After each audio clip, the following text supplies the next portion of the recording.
Ο μικρός Μίλτος παραδίδει τη σακούλα με τα τενεκεδάκια για ανακύκλωση. Μπράβο σου.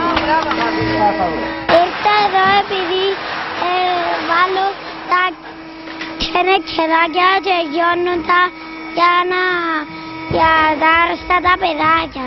Μικροί και μεγάλοι, σχολεία και οργανώσεις, εταιρείες βοηθούσαν σήμερα το Κυπριακό Ανθρωπιστικό Σύνδεσμο για τα παιδιά, Cans for Kids, να εκπληρώσει το στόχο, να ανακυκλώσουν τενεκεδάκια, να τα πωλήσουν και να αγοράσουν ιατρικά μηχανήματα για τα παιδιά του Μακάριου νοσοκομείου. We think it's very important to remind people that the earth belongs to all of us.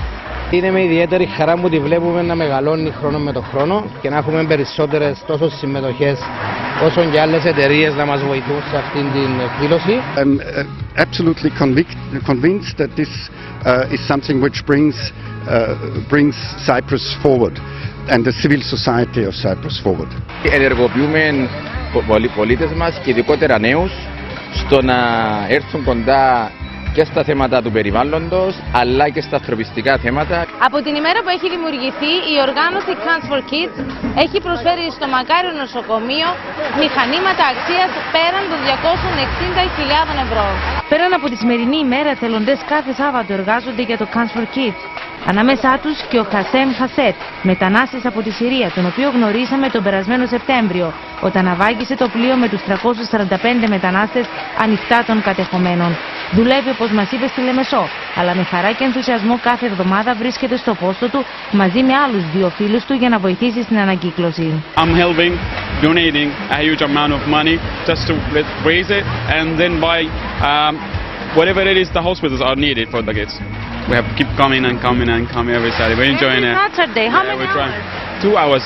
I'm working 5 days, let's say, a week, and I need to give something back for the community and feel like I'm doing something. Είναι ωραίο να μανεύκεσαι να με και κάνεις κάτι και βλέπεις τη δουλειά που έκαμες, που μειώνεται η στίβη και βλέπεις πόσα πισκότα βγάλει η μηχανή και βλέπεις μπροστά σου τις 2 ώρες δουλειάς να γίνονται και να ξέρεις ότι για καλό σκοπό και ότι τα λεφτά που να βγουν να πας στο νοσοκομείο δεν πεις απίθανα. Φορώντας ένα ζευγάρι γάντια, ο επικεφαλής της αντιπροσωπείας της Ευρωπαϊκής Επιτροπής στην Κύπρο, Γιώργος Μακροπουλιώτης, ρίχθηκε στη δουλειά. Αυτή τη στιγμή πρέπει να δούμε πώς θα προχωρήσουμε μπροστά με γοργά βήματα, γιατί θα υπάρχει μια τριπλή λογική. Περιβαλλοντολογική, οικονομική και δημιουργώντας συνειδητούς πολίτες, οι οποίοι θα φροντίσουν για το μέλλον και των παιδιών μας, των εγγονιών μας και των υπόλοιπων γενιών.